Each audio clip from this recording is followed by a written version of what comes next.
let's crack into do, as I say.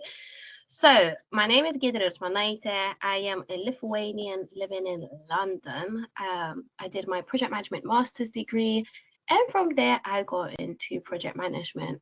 I really realized from my master's degree, the gap between theory and practicality was so big, and a lot of the things that they teach in your master's degree, it's actually not like that in real life. So I ended up really creating Project World Takeover, a community where I really bridge the gap between, theory and practice and allow you to see how it works.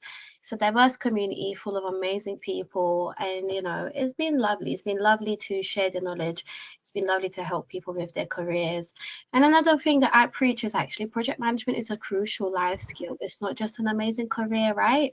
So essentially, even if you don't want to get into project management, having it as a skill, because literally everything is a project, will tremendously improve your life. If you've got a business, it really ensures you have business success.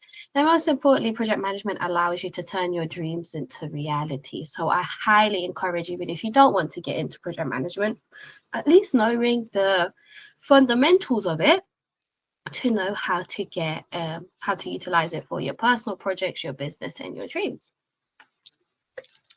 I am currently doing a contract with Royal Mail as a senior program PMO, and essentially everything that people always know about project management is like, oh, I want to be a project manager, I want to be a project manager. In project management, there's so many amazing roles, so have a look what fits you best. Don't just go after project manager, because essentially the world is vast. And me, the reason I prefer being a senior PMO, essentially we fix the project management standards, so we improve the processes, we see what can we do to make project management more successful within companies. So actually this session on continuous improvement goes really well with me being a PMO, as essentially that's what we're really there to do, to continuously improve the project management principles, standards, methodologies, processes, and everything else. So I guess, do you guys are aware of project management? Do you know what they do? Are you looking to get into project management? Are you currently in project management?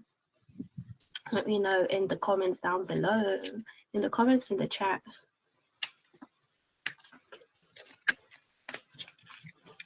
All right then. So the most important thing really is, I think in the industry, before I started project management, I used to go to a lot of networking events to build my knowledge how to get into project management.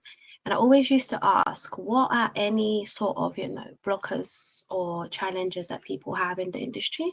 And they said people are resistant to change. People are like dinosaurs. Once they're used to something ways, they don't want to change it. Whether it's templates, processes, strategies, it's really hard because, well, once people are used to something, it's just, I guess you're just really used to it, right? So I'll start with by saying is continuous improvement in project management is so important, but it's so hard to do because people are really stuck in their ways. If people have a preferred way, they don't want to change. And change is just uncomfortable, right? Change is unknown, changes, you're not really sure what you're going to get with it. So it's very important, very hard to do, and you really need to get the right support in your project, whether it's from the project managers, whether it's from the program managers, whether it's from the PMO office. Like, you really need people to support you in this continuous improvement. And I would say, as organizations, there's been organizations when I've been there and they are not open to improvement at all. They're stuck in their ways, they want to continue doing it, and that's it. So I guess that's one thing I would say is it really depends how open an organization is to change, and if it's part of their culture. Do they encourage everyone in the company to share their feedback? If there is something that we could do better, can we do that? So that's one thing to start. Very important, however, very, very difficult to do. Where's the chat? I saw a few people put stuff in the chat. How do I have a chat on this? I feel like I'm such an aunt here. I think someone said that transitioning from recruitment to project management. So the most important thing is, as a recruiter, you constantly have less say mini projects. Every time you place a candidate, that is a project, right? You have to plan, you have to do stakeholder management, you have to do problem solving, you have to find out what the stakeholders need for you to sort of get, okay, perfect, I found the chat. So yeah, from recruitment into project management, you really need to find your transferable skills. And what does Salifa say? I'm just a beginner. I don't have any relevant skills about it. You 120% do. You know, I'm not sure if you guys come from hospitality. I used to do events, bar work. That's transferable skills. If you come from customer service, that's transferable skills. I'm not sure if Sami's doing like a program of how you guys are running. Skills for you provide you with skills to get into the industry. So I want you to get that, the first thing, get that out your head. You already have the relevant experience and you already have what you need. You're just not aware of it. So the easiest hack is go into ChatGPT, submit your CV, and as you're submitting your CV, basically say, I want to get into project management, highlight my transferable skills. If you don't have a CV, basically say, I want to get into project management, ask me questions to uncover my transferable skills to get into the industry. And from there, you'll basically be able to see how you do actually have a lot of the required skills. And remember, if you're starting out, don't go for project manager. There's project support, project management, project coordinator, and anything like that, right? So that's the most important thing. Everyone's got the required skills. You're just not aware of it. And until you believe you got the required skills, a recruiter will not longer believe that you got required skills as well, right? And I guess even academia, the fact that you have been in recruitment, you know what it is. You have seen that certain candidates, just by knowing their worth, they'll probably become more valuable candidates, right? If a candidate comes to you and they're a little bit shaky, they're a little bit unsure of their experience and everything, it makes it hard for you to believe why you should hire you. So actually, guys, we need to get a session from Abidemi as a recruiter to give us all the tips how to reach all of the recruiters. And yeah, what did Ali say? Assalamu alaikum. Is that how you spell malaikum? I thought it was with an M. Malaikum salam. Which tools do you use for project management? So essentially, there is loads of different tools, from Jira to MS Projects to Confluence, Trello, Asana. I currently use PlanView. Power of BI is amazing for reporting as well. And actually, a lot of people still use Excel in these companies. So really, that is the main thing. But they're still telling me I don't have experience. It's because that's how you're framing it. You need to know how to really portray your experience, like valuable experience, you know. So maybe if you've got any questions afterwards, we'll go in it. Let's go ahead over the session. Let's kick it off. But I swear to you, every single person in here has got the required experience to get a project manager position. You might not be project manager. You might have to start as a project admin, project support, project coordinator. There's even entry-level PMOs, actually. You might have to start there, but every single person here does have it. It's just you don't know how to phrase it. You don't know how to show it. You don't know how to portray it. You don't know how to basically put it across as this project management. So that's the main thing. Maybe if we've got some time at the end, we'll go more into that. All right, cool. So without further ado, let's crack it a do. So, you know, as I mentioned with change, we're talking about continuous change in projects. It's really important. It's really important for the sake of the efficiency of the project. It's really important actually to keep up with the latest trends as well. I know you guys have seen AI. AI is all in the party now, isn't it? A lot of organizations are resistant to AI, and I think whoever is resistant to AI, they're gonna have a big slap in their face when they realize that it's too late for them to join. So, you know, whenever trends change, you have to be effective with those. Whenever laws change, you have to be open to change. Wherever the market changes, you know, you have to be open to change. And most importantly, you have to be open to change for the sake of making your projects more successful, especially for, I think what happens in project management, a lot of the time, they don't really use project management correctly. So they say it's project management, but actually it's not. So they need to be open for change to fix the problems that they have in organizations. And like I said, it's actually very hard to find organizations that are open for it, but it's very, very, very important. And that's why I think the first step is whenever you want to continuously improve everything and, the ongoing is the mindset change. You have to change the mindset of the people within the project or within the company or within your group or within your team. You really have to let go. You have to encourage them to provide you feedback. If something they think could be done better, honestly, always take their views. Even in my community, all the time, constantly, I ask people for feedback. And I saw Juanita joined us. Um, at one point she was giving me feedback. She's like, I'm so sorry. And I'm like, no, like I want all the feedback that I can get. I want to make sure PWTO is the best community that it is. I want to make sure it's as efficient as we could be, So you have to be open for change. It has to be a mindset. So encourage your team to share feedback. Encourage your team to share their views, what they think, what change is necessary. And whenever you are making change, really make it clear what is the benefit of the change. If people don't believe, even if it's the most amazing, tremendous benefits, if people don't realize the benefit of the change, they will not want to sort of be with it. And and I guess as well, the more you have to be careful though. There's a thin line. So for example, me, I'm one of my roles is to continuously improve the governance of it and the processes. Whereas as a project manager, that is actually not part of your role as much. So you don't want to spend your entire time focusing on making change and improvements if that is not part of your role, because at the end of the day, you still need to deliver what you need to deliver. So if it is not in your role to do a lot of change, you have to find a balance. Find a balance where it's like you are still delivering what you need to, but you're seeing the opportunities to go for change and everything like that. So hopefully that makes sense, right? So essentially, if let's say you join as a project manager to really continuously deliver stuff, but all you're doing is focusing on change, it's a risk as well. So how do you find the right balance, right? And if you love change, as I love change, that's why actually I end up going for PMO, because that's what we do. We continuously improve the governance and the changes.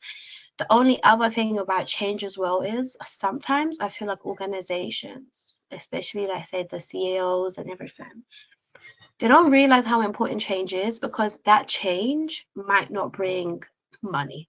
So when I say every project that happens, a lot of them, one of the benefits is revenue increases, right?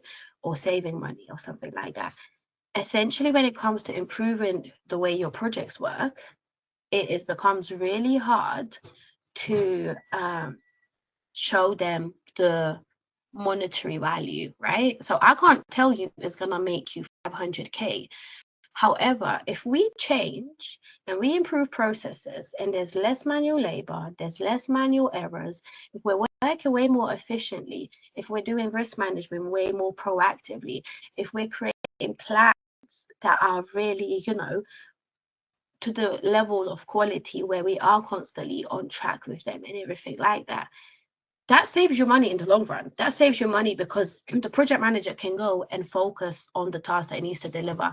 They don't have to do a lot of the manual tasks. They have better ways of working. They have automations.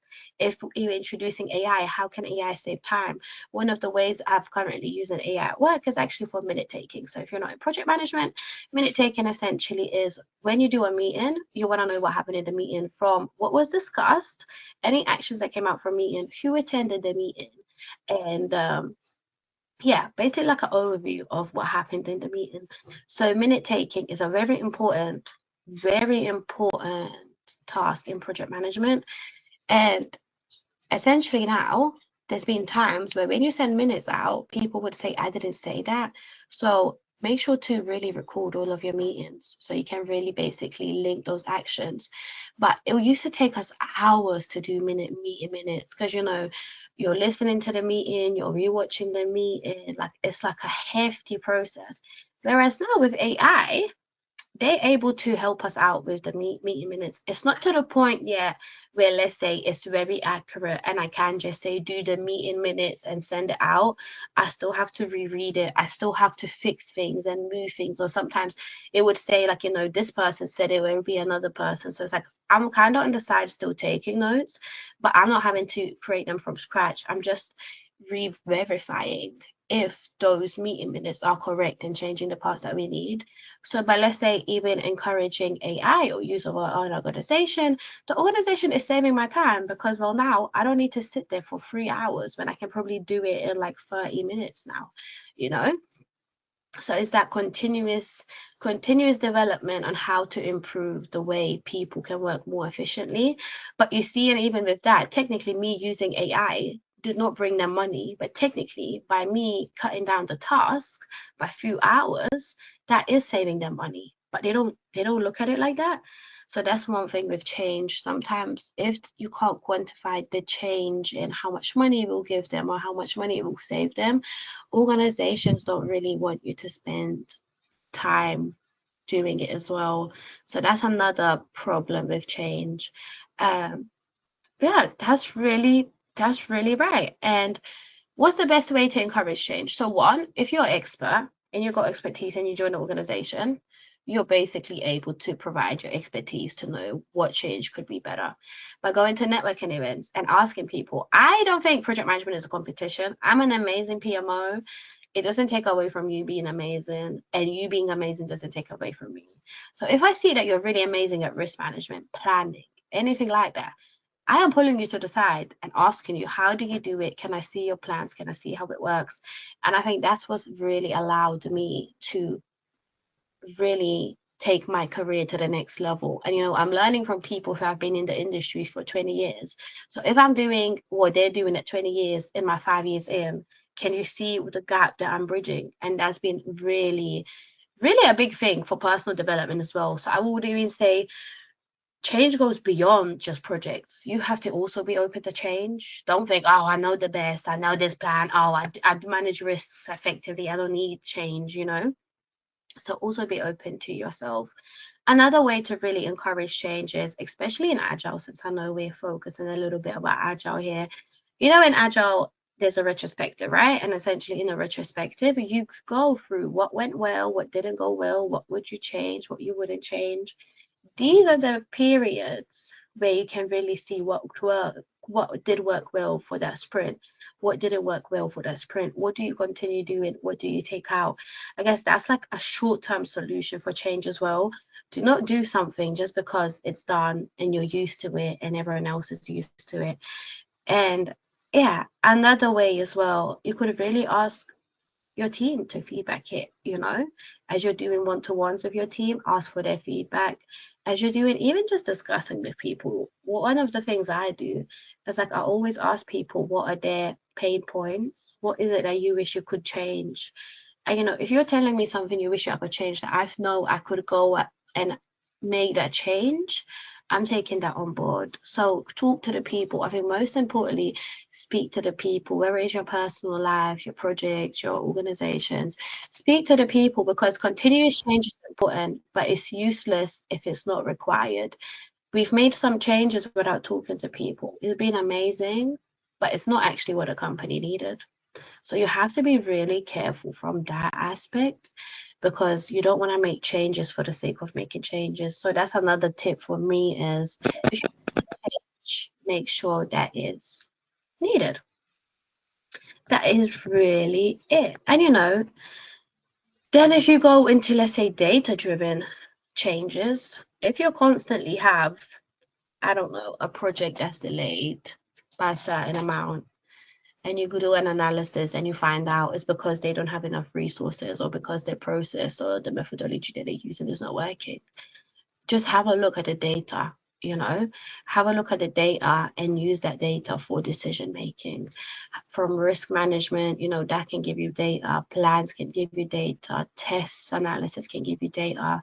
So really use data to come to your conclusions, to your research as well. And I think another one as well is people sometimes focus on complaining what is wrong in the organization or in the project or whatever. No one really gives the solutions. And I always used to go to one of my program managers, I used to be like, Mila, We got a pickle. We got a pickle. It got to the point where she's like, G, I do not want to hear about your pickles. Tell me how to sort those pickles. Like, I don't have time to listen how to sort your problems. I need to know what you need me to do to sort my problem. So that's my main, I guess, it's changed my whole perspective. It's changed, like, even at life and projects, it's changed because whenever you want to make a change, don't just say, oh, we need to make change for, I don't know, for the plans that we have. Think of what could be an effective change. Don't just complain that you need change. Suggest the change and then back it up why that change would be amazing for the current organization that you are in. So if you take anything away from the session is no one wants to hear about our pickles. People want to know, how do we deal with those pickles? How do we really sort them out? So just remember that. We don't complain about the changes that are needed. We suggest the changes that could improve the problem. And I see in big organizations, it happens a lot again, that we just go around and around in circles. Like, what is the decision is needed, you know, and everything like that. So yeah, and there is actual frameworks for continuous development. So for example, I don't know if you guys have, I'm sure you heard of Prince2 and Agile, but there's this another one called Lean and Lean Six Sigma. And they basically strive on process improvement. So that's their whole methodology. Like, how do we improve the processes in the projects? And to be fair, I haven't been close to it, but considering I am in PMO and that's one of my main responsibilities to continuously improve and, you know, and make the processes better, I generally think I need to get closer to that methodology, because that methodology actually allows you to really continuously evaluate what change is needed. Again, the only risk of that is if we're so focused on everything that we need to change, there's no one doing the work. So again, there's balance. There has to be the right people working on the change. There has to be right people still working on the delivery, unless that is like your specific role, you know. And I think that, to me, that would be my dream role. Just let me come in and let me just everything that needs changing, you know. So yeah, that's really I guess the main thing. I guess on anything that I said so far, do you have any questions? If you're in England, can you guys see the storm? Oh my God, my neighbor's clothes are on my other neighbor's house. But yeah, let me know whatever I said. I know I'm sort of with a lot of information. So let me know if you got any questions. Are you shocked by what you said? Do you feel like, yeah, well, from working somewhere, I kind of see how it is? Yeah, let me know. Good to go ahead, no questions. Yeah, okay, well, let's go. Well, hopefully that means I'm explaining it so well. They were like, I don't have no questions. She's answering every question. And yeah, so I guess next stage as well. So culture, we spoke about culture at the beginning, right? You really need to encourage the culture in your organization to do change. If there's no culture for change, you're doomed. You're really, really, really doomed. So, you know, I constantly encourage people to ask for feedback from their colleagues, from their team, from their projects, from the organization. I believe a lot of the change happens top down, yeah, but I believe it should happen from bottom up. So I believe people who are Sami said no one's allowed to send their LinkedIn profiles yet. Sami said LinkedIn banned. I think he just wants you guys to focus on it, but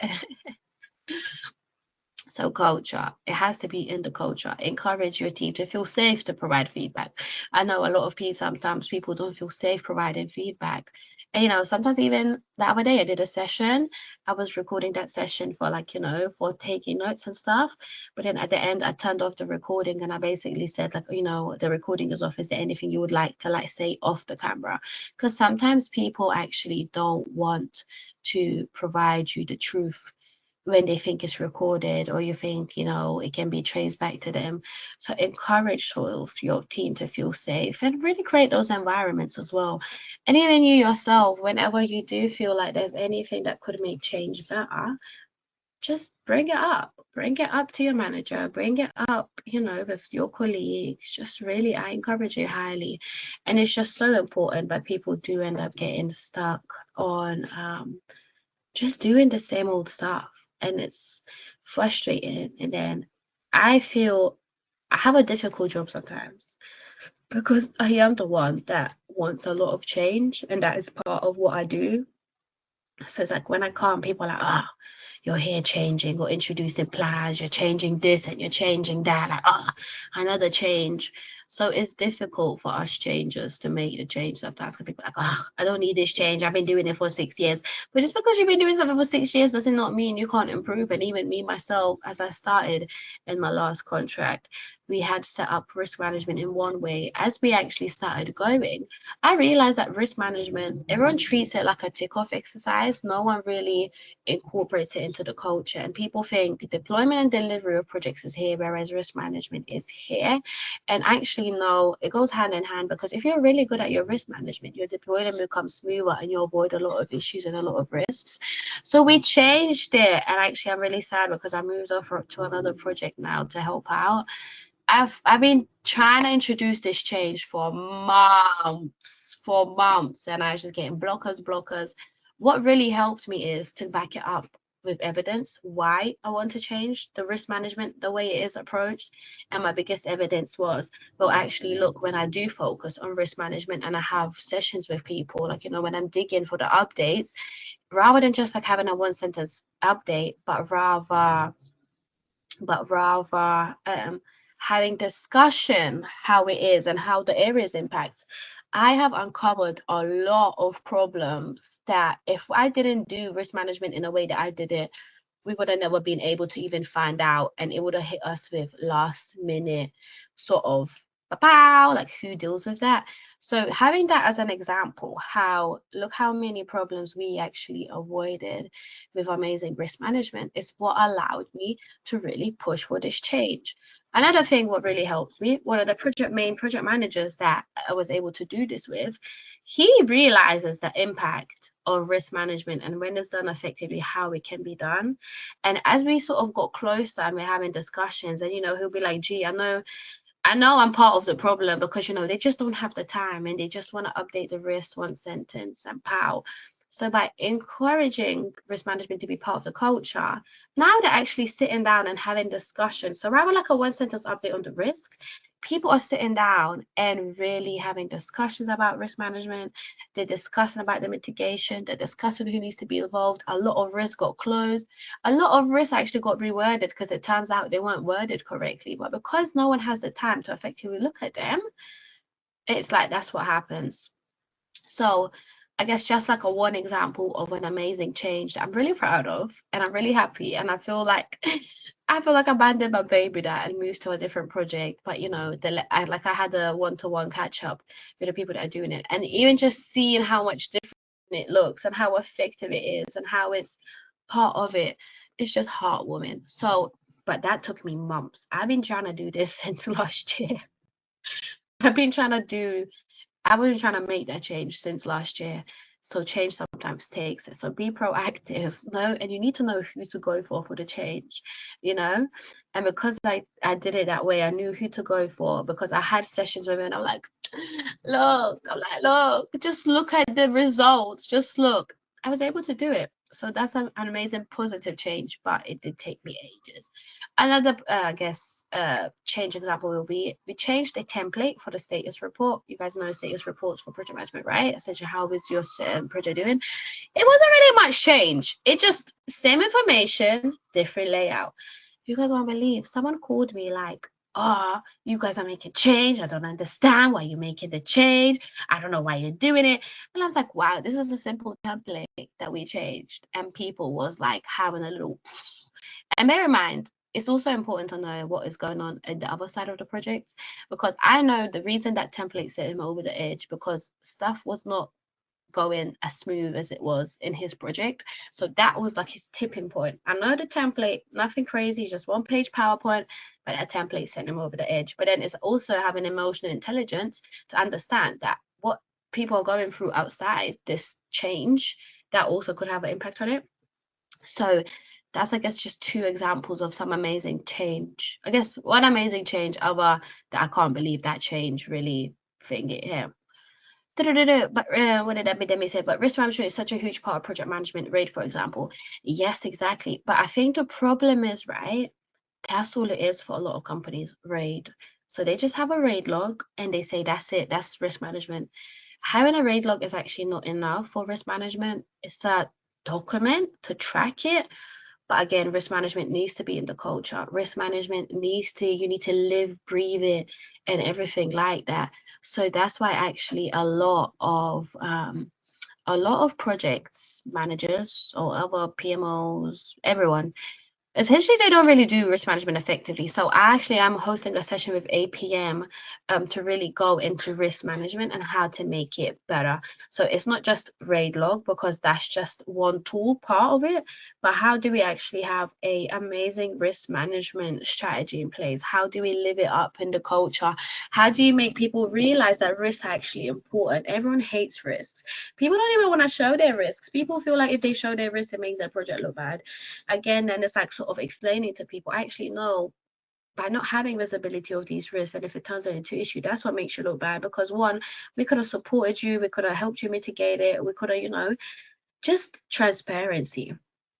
So yeah, that's on risk management, but I love it. That's one of the change that I'm really proud of. Another change, I've implemented some project management tools. I had a lot of, what should I say? The project management tools came in place to really make it better. More automations, less manual work, forget Excel. I had a lot of resistance on it, but then I realized that resistance came from people when I was having one-to-ones, because they didn't know how to use the tool. So a lot of sometimes resistance to change is they don't know how the change impacts them and what they need to do. So that's another one. If you are making change, make sure people know why you're making the change. Make sure you make people feel supported in the change, and also make sure that you are there for the questions. So a lot of the times when we make change, there's like drop-in sessions, and you can drop in and ask questions and stuff like that. So that's really the main it. What else do I have here as notes? Okay. So yeah, another note that I had, but I mentioned it already anyways. You don't want to make too much change and then it slows down your delivery. You need to make change in a way that it doesn't impact people in a crazy way. You need to make change in a way where people that still need to do stuff, they really continue doing so. And I guess another thing is remembering how much change you make. If you're constantly making changes and changes and changes, it's hard for people to take it in. At the end of the day, our brain is only so big, you know. So as much as I love change and I continuous change all the time, you need to find the right balance. You need to find the right balance. You know, you need to prioritize the changes. You need to see, sometimes I start with the smallest changes because they're the easiest to implement, or sometimes I start with the changes that will make the most impact. Again, it depends what my role is. It depends what the organization needs, and it depends of the urgency of the changes as well. So that's also bearing in mind, because some changes, it was easier to focus if they're small, because essentially it's easier to implement. It doesn't take as much time, whereas some changes will take a lot of time. However, they are needed, and like the importance of it is really high. So it's not right or wrong path if you should focus on the small changes or the important changes, because essentially it really just depends on the organization. And again, a little bit of both sides. So that's really the main thing. And yeah, I mean, I think just resistance changed. I mean, we discussed it the whole session already. Resistance to change is crazy. It's psychological. Actually, someone in Project Takeover just done a psychological degree. I need to start bringing her with me on these sessions, so she can tell us why does change make us uncomfortable. As much as I say that, sometimes change comes and I'm like, I don't like it. I think it's just change is uncomfortable. Change is unknown. Change is something new, changes uncertainty, changes you don't know how it's going to impact you. Change, especially in organizations, sometimes change can mean you might think you're going to lose your job. So, you know, if people are not losing jobs, like really making it clear. Sometimes it is hard where the changes that you do make, you know, some roles are not gonna be around anymore. Mami touch meeting, yes. September round the project. Okay. Sorry, just my mummy. So yeah, sorry, my mum is just about me, man. So you have to be really careful, and those are the changes I don't like. I don't like those changes where I know it's gonna release people from work. However, I would say working in project management, you do realize a lot of the things people are doing. If project management was effective, they wouldn't even need to pay to as many people as they pay, because essentially, well, it's just because the processes are so all over the place, the processes are so long, and there's so many steps of the process, it's taking people forever to do it. But if you fix that process, you wouldn't even need all the extra hands. So that's the sad part. The sad part is that I do feel like sometimes change means people lose jobs. However, the good part is it was just always, and it was never necessary. It's just whoever put the process in place didn't do the best job. And whereas there's also change that provides opportunities and it brings in new people to join the company. So that's I guess bearing in mind as well. And I guess it's the benefits of change. Do the benefits outweigh the negatives of the change? There's been some changes I wanted to do, but the benefit of it in the end, considering how much time and how much resources and how much money we would have to spend on it, it's not worth it. It's not worth it. It doesn't make sense to do a change that is not going to outweigh whatever you had to put through. Whereas for some changes, you got no choice, especially like with laws and regulations. Like you got no choice but to make the change overnight. Like look at Trump's tariffs and stuff. Like they had to be responsive to the change. When COVID happened, organizations had no change. I mean, no choice but to really go into change. Yeah. And I think now as well with AI, right? AI is a big thing. I think AI will allow a lot of change to happen place.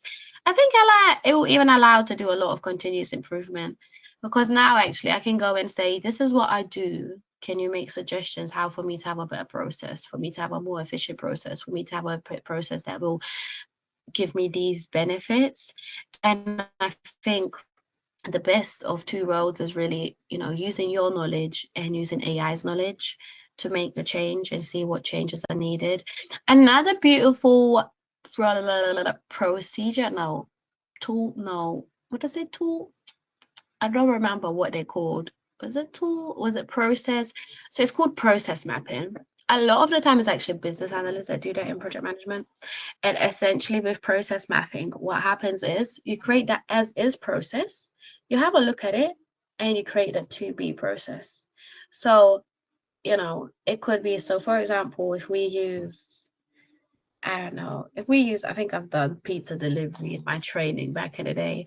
So it's like, the as is process is someone has to make an order, submit the order, the pizza place gets the order, then the pizza place needs to make the order, then the pizza place needs to give the order to the delivery guy, then the pizza place sends the order, then the person receives the order. So you basically have a look at the process and all the steps that it takes, and you see, can any of these paths get taken out? So actually back in the day, if you wanted to order pizza, you had to make a phone call. Now that's actually got automated a little bit, because rather than someone sitting on the phone and listening to the order, you can order online, and it's much quicker because the pizza people don't have to listen to you. Or if the pizza people are listening to someone's order on the phone, it's most likely people who can't order it online. It could be people with disabilities. It could be elder people that don't know how to use technology. So now they got more free time to focus on these people. Whereas if everyone that called in, even the people that could place it on order online, they would have to spend a lot of the time answering the phone calls.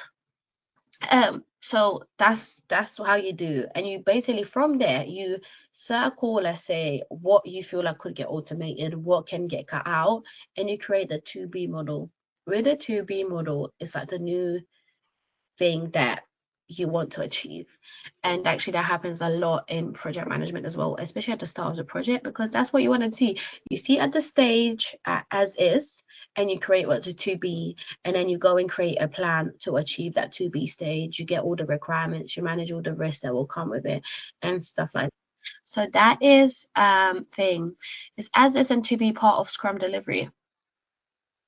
So technically, it should be part of any delivery. Prince 2, Scrum. I don't remember if Scrum focuses on. Does anyone know? Does Scrum emphasize on as is and to be models? I don't think they emphasize on it, but then essentially at the start of the project, you should do it. Should I quickly check? Let me quickly check. As is and to be, is it part of Scrum? I don't remember if they emphasize. Let's see, let's quickly see. I can't really find anything on it, so that means it's not really emphasized. I quickly see is to be and as is model encouraged in Scrum. I don't believe I've seen a thing. Okay, so it is basically encouraging Scrum because this is what you want to do with Scrum. You want to make change. You want to make change. Oh, the call end in 45 minutes, in 5 minutes. Oh, is it? Okay, it's gonna kick us out. So, okay, long story short, the to be and as is model is not mandatory in Scrum, but however, because they encourage change, it's like it kind of falls in easily, if that makes sense. So, I know we are getting I know we're getting kicked out in 5 minutes. So does anyone have any questions? Hopefully it was useful for you to hear on the change and my views. And I think it depends who you speak to. I'm like a change freak. I love change. I see the beauty in change. Oh, 15 minutes left. Sami said it's 15 minutes left, guys. So, because yeah, it's an hour, isn't it? Oh, I think in general, did you maybe set the meeting from till 3:45? Is that why? But we can stay an hour. We can stay an hour. So, thanks. I had to do it during my boot camp. We had to put it into Jira. Oh, nice. So you already know how to use Jira. That's a kind of one important skill that you can also really utilize for, transitioning into it. I would love actually to ask what you did in your boot camp. Has anyone done any boot camps in project management? I would love to hear what you guys have done and what you guys have practiced, essentially, as I'm trying to make sure anything that I do well is the best boot camps and the best courses and everything like that as well. So yeah, I mean, do you guys have any questions for me? Hopefully, do we have types of project management? When you say types of project management, what do you mean types of project management? Like methodologies? Do you mean like different project management roles? What do you mean by types of project management? Do you mean different industries? Like what do you mean by types of project management? Let me know. Let me know, let me know, let me know, let me know, let me know, let me know, let me know, let me know, let me know. Let me know, let me know, let me know. Do. I also want to share my LinkedIn page with you guys. I do have a project management community as well, and I am also actually doing a program to allow people to get involved for work experience. So if you guys do want to join us, always here. If you want to join the community, be surrounded by amazing project management people and aspiring project managers and everything like that, always here as well. If you end up getting any questions, also always here, because essentially sometimes questions creep up to you in the middle of the night and stuff like that. So yeah, let me know. And what I'll do is I want to share the PWTO page as well on LinkedIn, but why can I not do it? So we'll do this as well. This basically takes you to the whole freaking post. I don't know how to do the individual page. I feel like such an auntie. I'm not even an auntie yet. Am I officially auntie? I don't know anymore. But yeah, so that's really the main thing. If you are getting into project management, your main thing is transferable skills. If you want to elevate and go into a different career, project management like different role, your transferable skills. That's really what you need to play off. And don't describe what you did, talk about what you achieved. No one really cares about your job description. People want to know, what did you achieve by that job description? You know, you need to learn how to optimize your CV and tailor your CV for all the different roles. You need to know how to find recruiters, and actually how do you get in touch with recruiters and bring attention to your CV. Recruiters nowadays get like 400 people applying for one role. You need to know how to reach them, how to showcase your value. You know, another thing, your interviews, you need to know how to structure your interviews correctly. You need to know how to showcase your value and why you're the best candidates. You don't need to do no waffling, and you really need to know how to showcase your value in those.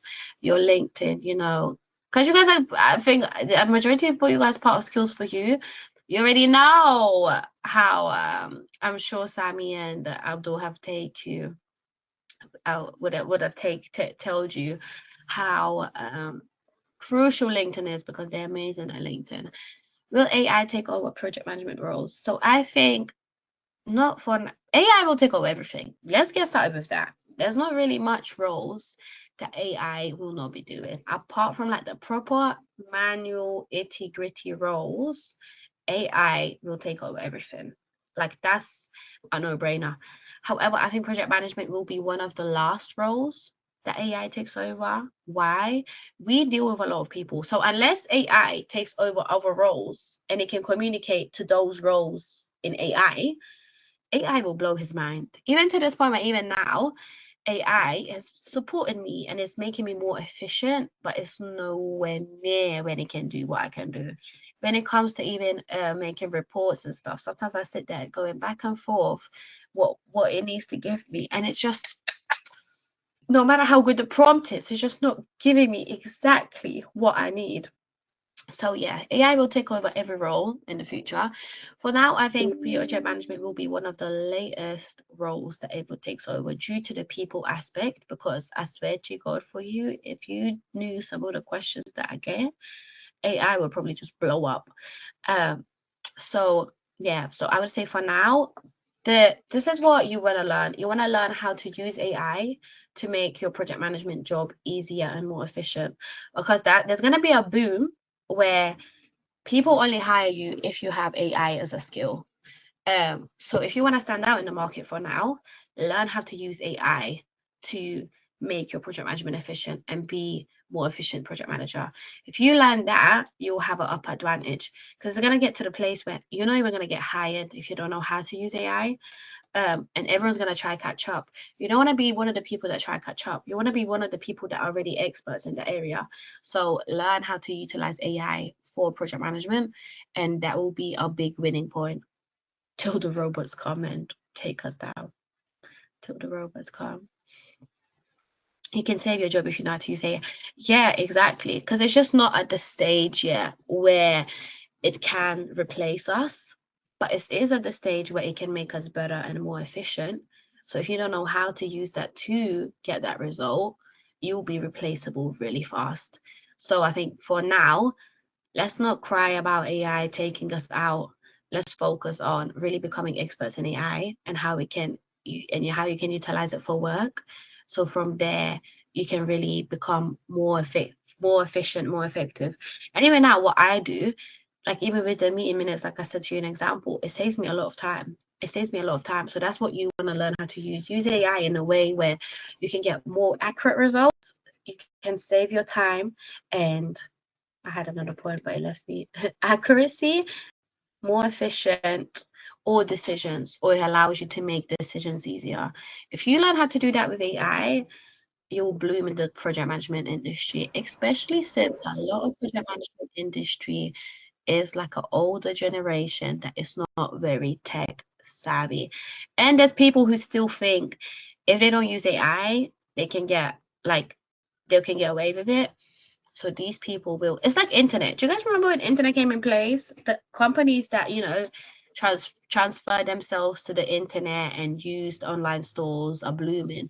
The companies that thought the only way you can really survive is by still being a store. Yes, there is definitely stores that did that, and they go until now and they don't use internet. But majority of those stores had to close down because they didn't want to be part of the next wave of the internet thing, and they thought like they could get away with it. So it's just AI is like the next internet. You see how the internet did get rid of a lot of jobs. Internet got rid of a lot of jobs. Internet got rid of a lot of companies, but it also created a lot of opportunities. It also created a lot of stuff to do, to the point where even now you can get paid to be an AI prompter. You sit there all day just writing prompts, playing with the thing, So as many jobs as AI is getting rid of, AI has created a different industry of jobs right now as well. Just like the internet. Hey, Sami. You can first finish your talk, then we'll talk. Okay, perfect. So that's really much for me. Unless anyone's got, we'll take like one more question. Like one more question if anyone's got a burning question, always here. But yeah, I mean, shout out to my PWTO takeover people that joined the meeting as well. I think we have no more questions. Any questions, anyone else? I think there are no questions. Okay, So first of all, okay, please. I was gonna say thank you so much for having me. It was actually really nice to talk to you guys. First of all, thank you, Gidre, you came up for this talk, and next, the knowledge you delivered was crystal clear. It was so much. Like, I think you are the only one who spoke complete 1 hour. Otherwise, other speakers have a time duration of 45 minutes. They stop there, but you have been running towards your topic. Everyone, please, now for the last time, give the speaker a round of applause. Thank you, thank you. I'm a woman of many words. If people are joining from my community, you'll know I can sit there for hours and days. I got and even now, I'm like, oh my God, I want to say this, but due to time, we'll cut it off. But yeah, I'm sure we'll see each other around anyways. And thank you so much for having me. And well done for organizing this as well, Sami. I'm excited to, see you take over the world with us and, really spread the opportunities and spread the knowledge, and you're opening a lot of doors for a lot of people. So we appreciate that on behalf of the industry, and we appreciate that on behalf of making the world a better place.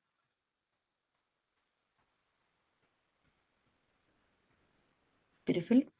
All right, then, my lovelies. In the chat, my LinkedIn is there. My Project Takeover page is there as well. If you do want to join the community, drop me a message. If you want to join us for the work experience, drop me a message. If you want to come to any of the workshops, drop me a message. If you have done any workshops, boot camps, courses in project management or anywhere else, I would love to know what you loved about it, what you didn't like, what was the gaps. That's where I am kind of here. I really want to go after the gaps, because I've noticed there's some gaps that are consistent across different industries and different courses and boot camps. So would love to hear your knowledge. Fire said, big up, Sami. Amma. Come on, Sami. No, big up, Sami. Big up, Sami. I think the time for the session has elapsed. Thank you to all of you for joining. Thank you, Gidre, for speaking up for this topic. Thank you. Have a lovely weekend. God bless. No stress. Thank you. You may leave now. Yeah, people was asking how can they connect with you, Sami? Do you want to put your LinkedIn in the group as well? I'll share my LinkedIn with you. Gidre already has it, and the people who are with me, they know that I have put my LinkedIn, but even then I'll put it again in the group. Yeah, let me quickly get it. And Gidre,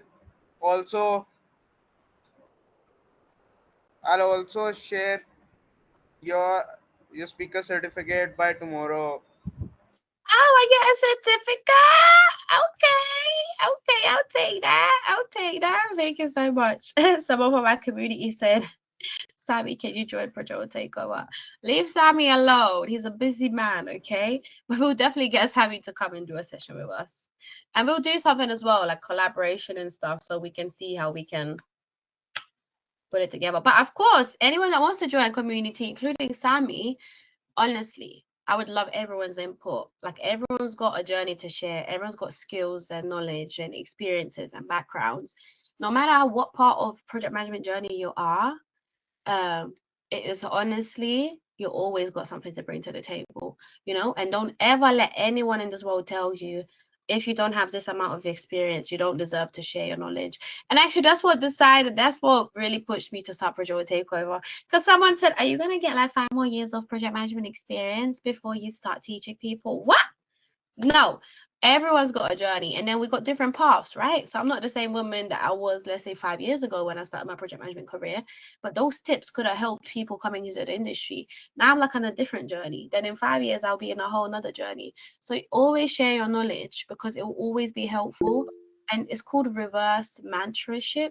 And the reverse mentorship works in a way where basically you get mentored by people who are lower by you, because everyone can mentor. I think Sami put his hand up to be like, Gigi, that's it. So, so bye everyone.